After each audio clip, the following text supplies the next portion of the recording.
Buen día, Humberto, y buen día a toda la audiencia. Antes de comenzar específicamente con la resolución 830, me gustaría hacer una reseña de cuáles son las consecuencias de no aplicar correctamente la normativa que vamos a ir analizando. O sea, cuáles son las sanciones por el incumplimiento de esta normativa. También quiero aclararles que además de tener en la página nuestra todo el PowerPoint, también tienen el mismo material en Word, si lo quieren, digamos, facilitar la impresión. En primer lugar, vamos a ver cuáles son las sanciones por la omisión de actuar como agente de retención. O sea, el beneficiario de la renta está obligado a depositar la retención omitida. O sea, si no le retuvieron, el que tiene la renta que no se le practicó la retención, está obligado a depositar la retención omitida. Y esto tiene respaldo en la ley de procedimiento que establece la responsabilidad solidaria del beneficiario de la renta por la falta de retención una vez vencido el plazo de 15 días hábiles desde la fecha en que correspondía efectuar la retención. Y acá, bueno, frente a los reclamos que puede hacer la FIP por no haber actuado como agente de retención, si el agente de retención acredita que el contribuyente ha ingresado el impuesto por autorretención o por presentación de la declaración jurada del impuesto a las ganancias, no se debe el impuesto dejado de retener si se van a deber los intereses, pero debemos de tener en cuenta que la demostración es a cargo del agente de retención. Acá está citado una sentencia del Tribunal Fiscal que lo avala, y esto, bueno, es un problema, porque si estamos hablando a lo mejor de retenciones significativas pagados a contribuyentes prolijos, por ahí la demostración es más o menos fácil de llevar a cabo. Cuando estamos hablando de múltiples retenciones, por ahí de montos no significativos y a muchos sujetos, poder hacer esta demostración puede ser realmente muy complejo. La multa que prevé la ley de procedimientos es el 100% del impuesto no retenido y en caso de reincidencia puede llegar al 200%. También otras sanciones que la FIP puede impugnar la deducción en el impuesto a la ganancia del gasto efectuado sobre el cual no se practicó la retención correspondiente. No solo del gasto, sino esto también puede ser aplicable a la compra de bienes de cambio, según la sentencia de la Corte en el caso San Juan. ¿Qué pasa si las retenciones se efectuaron, pero no han sido depositadas? Y acá la multa puede ser de 2 a 6 veces el tributo retenido. Ambas sanciones de estas multas que estamos hablando por omisión de retener o por no haber depositado lo retenido, tienen la posibilidad de reducción cumpliendo las condiciones del artículo 49 y 50 de la Ley de Procedimiento. Y finalmente, para hablar de las sanciones, vamos a hablar del régimen penal tributario, donde establece que será reprimido con prisión de 2 a 6 años el agente de retención o percepción que no depositare total o parcialmente dentro de los 30 días corridos de vencido el plazo de ingreso el tributo retenido o percibido siempre que el monto no ingresado superare la suma de 100.000 pesos por cada mes. Bueno, importe desactualizado que seguramente va a ser reconsiderado, pero por ahora esta suma irrisoria nos hace caer fácilmente en la ley penal tributaria por falta de depósito de las retenciones efectuadas. Y entramos ya de lleno a la normativa de la resolución 830, donde no voy a desarrollar completamente esta resolución porque es larguísima y además no tendría un sentido práctico, sino que vamos a destacar algunos de los temas y como lineamiento general siempre aconsejo de repasar la resolución 830 ante cada nuevo caso que tengamos que afrontar como agente de retención. Con carácter general podemos sintetizar que se trata de un régimen de retención del impuesto a las ganancias aplicable a beneficiarios del país cuando se pagan conceptos de fuente argentina grabados con el impuesto a las ganancias.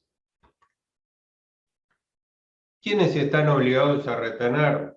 Digamos que el anexo es un largo listado, yo lo sintetizaría como todos están obligados a retener, y la excepción es las personas humanas cuando realicen pagos que no sean consecuencia de su actividad empresarial o de servicio. Por ejemplo, si una persona va al médico, es un honorario particular que está pagando, no tiene que actuar como agente de retención sobre tal honorario. Tampoco sobre los intereses hipotecarios de la financiación de la casa habitación o los alquileres de la vivienda. Sí tienen que actuar también dentro de la enumeración de todos los mercados de cereales a término cuando actúen como intermediarios en las operaciones por ellos realizadas. ¿A quiénes se le retiene? Bueno, otra larga lista del anexo 5 que lo resumo a casi todos. Después vamos a ver a quienes no se le retiene. Y podemos tener pluralidad de sujetos. Cuando se realicen pagos a varios sujetos en forma global, se le retiene a cada uno, debiendo los beneficiarios entregar una nota suscripta por todos ellos. Esta pluralidad de sujetos, por ejemplo, se aplica a la UTE y a la ACE, a los consorcios, a los condominios de inmuebles. O sea, a la UTE no se le retiene a la UTE, sino que se le retiene en función de la participación en la UTE a cada uno de los componentes de la UTE o de la ACE. Por ejemplo, en los condominios de inmuebles, donde está admitido por la FIP de que el condominio se inscriba a los efectos de facturar y pagar el IVA correspondiente como condominio, pero esto no rige para el impuesto a las ganancias, donde la retención de ganancias se le debe hacer sobre los alquileres a cada uno de los condóminos beneficiarios de la renta. En sociedades y fideicomisos que no están como sujetos al impuesto, o sea, los que están comprendidos en el 53B y C de la Ley de Impuesto a las Ganancias, se le retiene a estos sujetos, o sea, también son sujetos de retención, y estos sujetos los distribuyen a sus socios o fiduciantes beneficiarios en proporción a la distribución de los resultados impositivos que le corresponde a cada uno. Y acá tenemos los sujetos en los que no se le retiene. Monotributistas, bueno, sabemos que los monotributistas quedan al margen del impuesto al valor agregado y del impuesto a las ganancias con su cuota de monotributo, pero cuando los pagos que se realicen exceden los montos del monotributo, corresponde retener ganancias. Obviamente que el pagador no va a estar analizando todos los beneficios que pueda tener el monotributista, sino si los pagos que está haciendo el agente de retención exceden, considerando solo eso, el monto a que puede estar limitado el monotributista. Esto es muy común en la regulación de honorarios, cuando puede haber una regulación judicial significativa que lo pone fuera del monotributo. Tampoco se le retiene a las entidades exentas de ganancias, por ejemplo, cooperativas, instituciones religiosas, mutuales. No se le retiene a las empresas del Estado nacional, provincial y municipal. Puse empresas del Estado, en realidad tampoco se le retiene al Estado. Pero las empresas del Estado, que algunas pueden ser contribuyentes de ganancias, no se le retiene. Tampoco a las compañías de seguro, a las ART, a las sociedades de capitalización, a las empresas de prestadoras de servicios públicos, a las empresas prestadoras de servicios de comunicación móviles, a los bancos, a los agentes de bolsa y agentes del mercado abierto, vinculado a las operaciones de bolsa, no es sobre todo los conceptos, sino lo de su actividad específica. A las empresas de transporte de pasajeros y a los sujetos que cuenten con certificados de no retención. Recién vimos a qué sujetos no se le retenía y ahora veamos qué conceptos no están sujetos a retención. En primer lugar, los intereses. Intereses por saldo de precio por venta de inmuebles y su financiación, porque se rigen por otra norma. Los intereses por depósitos previo de importación, los intereses por servicio aduanero, los intereses por fondo de desempleo de la construcción, los intereses de depósitos obligatorios por disposiciones legales, los intereses presuntos y los intereses pagados a socios de empresas que no son contribuyentes del impuesto a las ganancias. Seguimos con conceptos no sujetos a retención, los servicios personales de los asociados de cooperativas de trabajo, los derechos de autor por importes acumulados hasta 50.000 pesos anuales, los honorarios directorio, síndico y socios administradores que excedan el tope deducible en ganancias para el pagador y estos determinen un impuesto a las ganancias igual o superior al referido excedente. Bueno, el tema de honorario directorio ya lo hemos tratado en otras oportunidades, hay un límite para la deducción de honorario directorio. Cuando se exceden esos límites y cumpliendo ciertas condiciones, esos honorarios quedan exentos y por lo tanto no sujetos a retención. Los pasajes que se paguen a las agencias de viaje y turismo, las operaciones de compraventa de divisas, moneda y billetes extranjeros, el reintegro de gastos, bueno, que cumplan las condiciones de reintegro de gastos, a los que les resulte aplicables otras normas de retención, por ejemplo, sueldos, o cuando el importe mínimo de retención sea hasta 240 pesos y para el caso de alquiler de inmuebles urbanos hasta 1.020 pesos cuando se trate de beneficiarios no inscriptos. Otra norma a tener en cuenta a una improcedencia de la retención. Entonces, si estamos en esta situación, el perceptor, o sea, el beneficiario de la renta, debe informar a la agente de retención que la renta ha sido incluida en la declaración jurada y que ésta ha sido presentada. ¿Cuándo se retiene? La norma general en oportunidad del pago, distribución, liquidación o reintegro, artículo 10. Casos especiales, tenemos las operaciones de pase, cuando no intervienen entidades financieras, sobre los intereses corresponde retener en oportunidad de la liquidación. En los honorarios directorios, síndicos y socios administradores de SRL, sociedad en comandita simple y sociedad comandita por acciones, sobre el total del honorario asignado.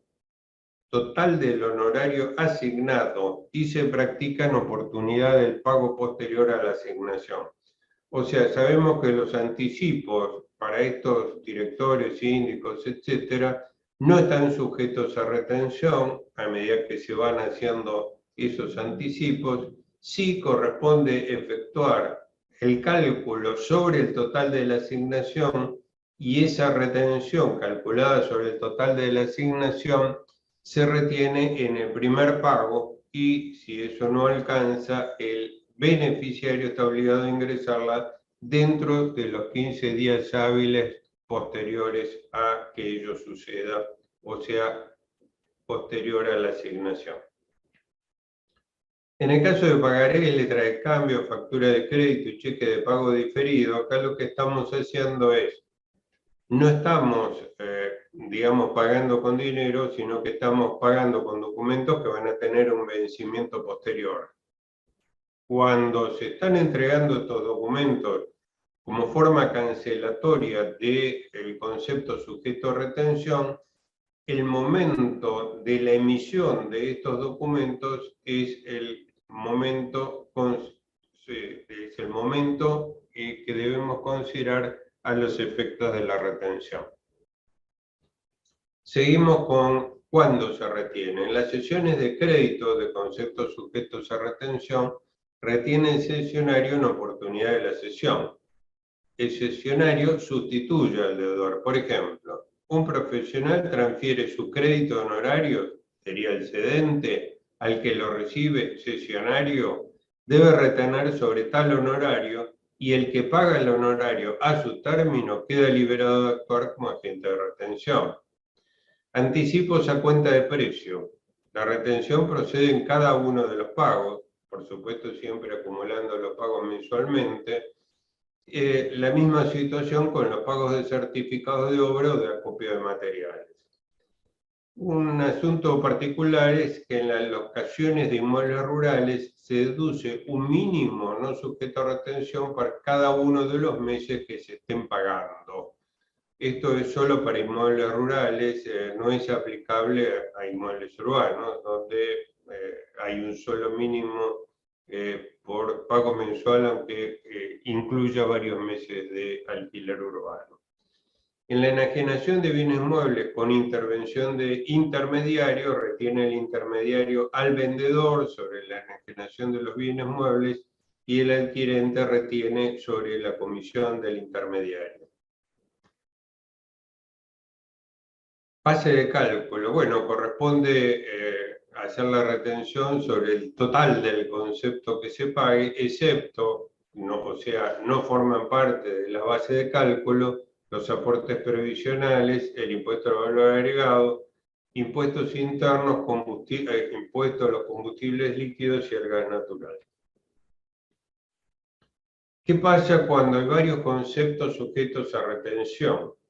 Si se discriminan los conceptos, se aplica la retención que corresponde a cada uno.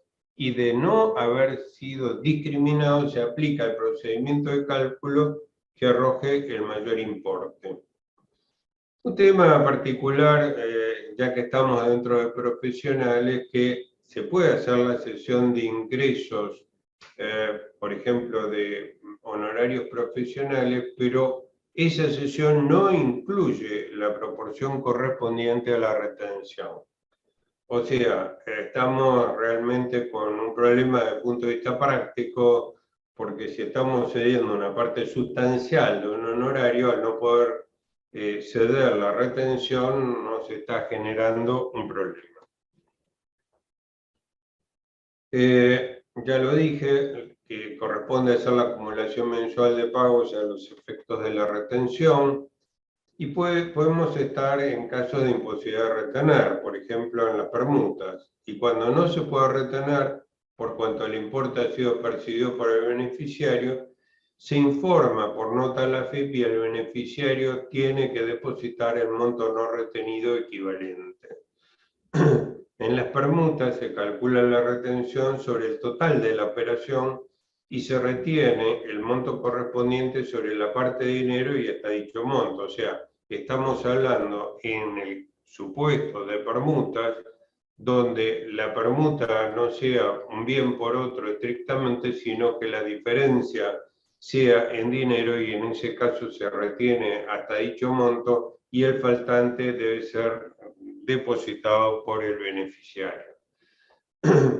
Hay un régimen excepcional de ingreso, se requiere la autorización expresa de la AFIP a pedido del contribuyente, entre otros elementos, haber obtenido ingresos brutos operativos no inferiores a 200 millones de pesos, y de resultar admitida la solicitud, podrán compensarse las autorretenciones con saldos a favor de libre disponibilidad.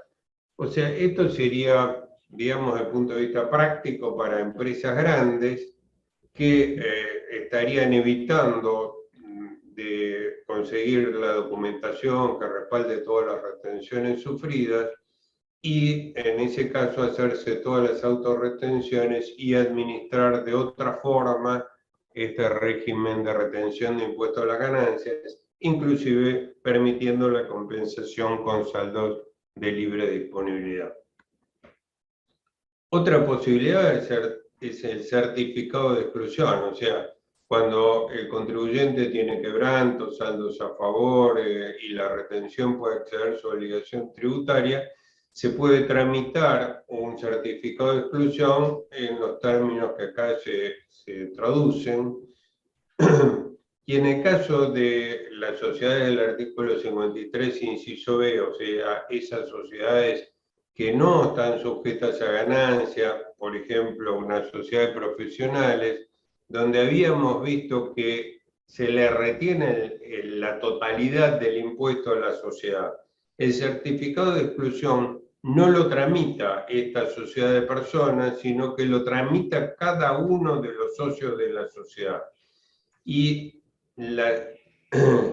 y por lo tanto, el pagador debe tener en cuenta esa limitación de esa parte que no le corresponde retener, y la sociedad va a distribuirlo en forma distinta teniendo en cuenta este certificado. Lo mismo puede pasar con los socios de la UTE o los socios de la ACE. Los montos no sujetos a restricciones están vigentes desde agosto del 2019 y consecuentemente totalmente desactualizados.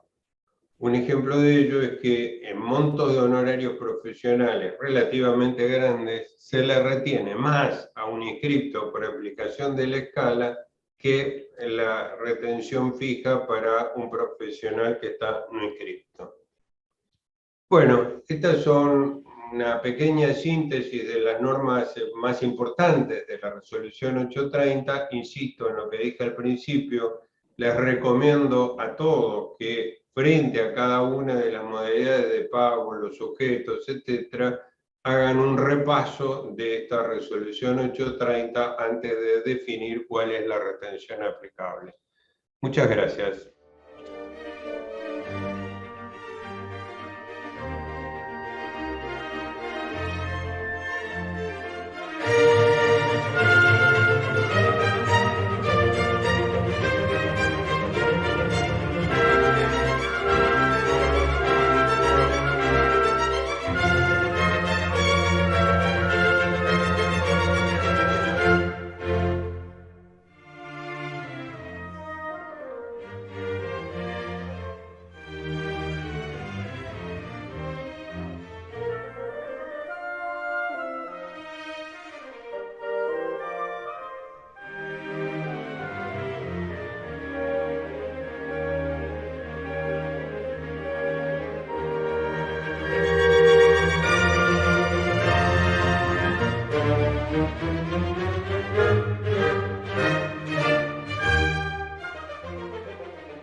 ¿Un certificado de no retención u otro documento?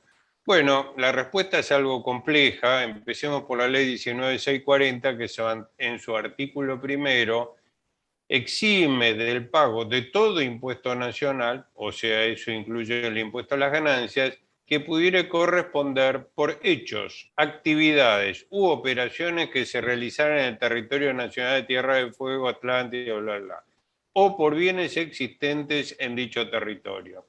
O sea, estamos hablando de que si encuadra dentro de esta exención, entonces no corresponde retener impuesto a las ganancias.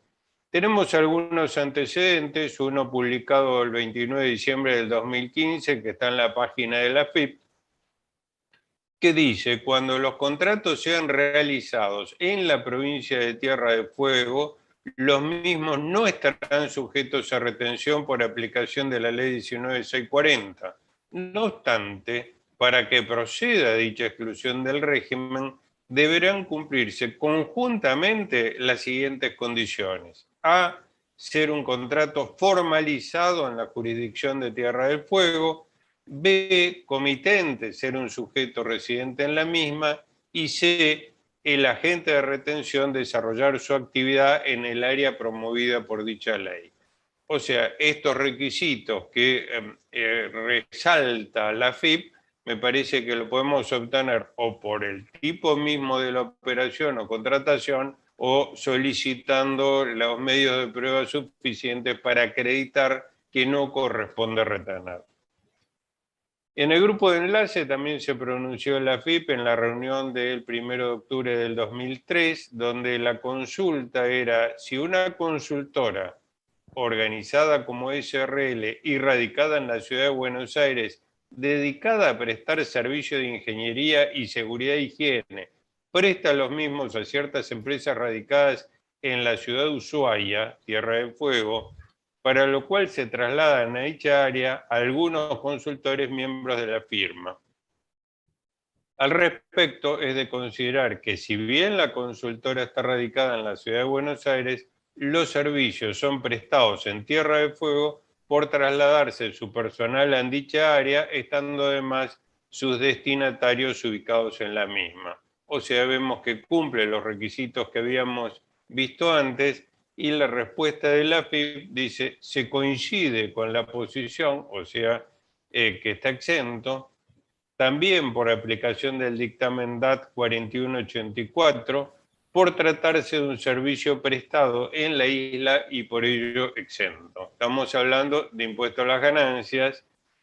Distinto puede ser la consideración si esto es una exportación o no. Ustedes saben que en materia de bienes de cambio está claro que los bienes de cambio que pasan del territorio nacional al territorio de Tierra del Fuego se los considera exportación, pero no así para el tema de servicios. Bueno, eso es todo. Muchas gracias. Buenos días.